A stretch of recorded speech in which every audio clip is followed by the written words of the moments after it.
আমি এই অত্র এলাকার সন্তান। এই বাড্ডা রামপুরাতেই হেসে খেলে আমার বড় হওয়া।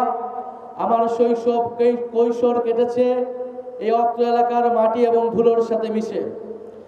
আমি জানি এই অত্র এলাকার মানুষ ঢাকার এত কাছে হওয়া সত্ত্বেও বহুদিন ধরে নানা অবহেলা এবং বঞ্চনার শিকার। আপনি বাড্ডা ভাটারার ভিতরের দিকে গেলে আপনার কাছে কখনো কখনো মনে হবে এটা যেন ঢাকা নয়, এটা যেন আপনি মফস্বলের কোনো একটা এলাকায় এসেছেন। আমরা এরকম অবহেলা এবং বঞ্চনা এবং নানা অসুবিধার মধ্য দিয়ে এই এলাকার মানুষ জীবনযাপন করছে। কিন্তু জুলাই গণ অভ্যুত্থানে এই বাড্ডা রামপুরা হয়ে উঠেছিল আন্দোলন এবং প্রতিরোধের অন্যতম হটস্পট। আপনাদের মনে আছে কিনা? অবশ্যই মনে আছে। এই বাড্ডার রোডে, এই রামপুরা ব্রিজে প্রাইভেট বিশ্ববিদ্যালয়ের শিক্ষার্থীরা, মাদ্রাসার শিক্ষার্থীরা এবং এলাকাবাসীর সম্মিলিত প্রতিরোধে ফ্যাসিস্টরা পিছু হটতে বাধ্য হয়েছিল। এই ব্র্যাক কানাডিয়ান ইউনিভার্সিটির সামনে, এই ইস্ট ওয়েস্ট ইউনিভার্সিটি ইম্পেরিয়াল কলেজের ছাত্রছাত্রীরা সম্মিলিতভাবে জনগণের পক্ষে দুর্বার আন্দোলন গড়ে তুলে গণ অভ্যুত্থানের পথকে ত্বরান্বিত করেছিল।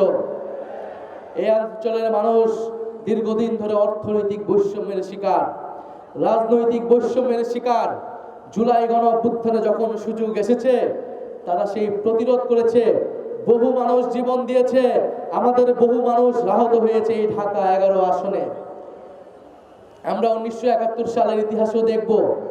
এই বাড্ডা, এই বেড়াইত, এই ডামরার এই সাইডে মুক্তিযোদ্ধারা অবস্থান করতেন। তারা নৌকা দিয়ে এসে এখানে এসে অপারেশন করে আবার পালিয়ে যেতেন। জুলাই গণ অভ্যুত্থানের সময় আমিও কয়েকটা দিন এই অত্র এলাকার বিভিন্ন জায়গায় পালিয়েছিলাম। এই ঢাকা 11 আসন আমাকে আশ্রয় দিয়েছে। জুলাই গণ অভ্যুত্থানের সময় আমার জীবনের এই 28টি বছর আমাকে আশ্রয় দিয়েছে। এখন আমি চাই এই ঢাকা 11 মানুষের প্রতি যে আমার ঋণ, সেই ঋণ শোধ করতে।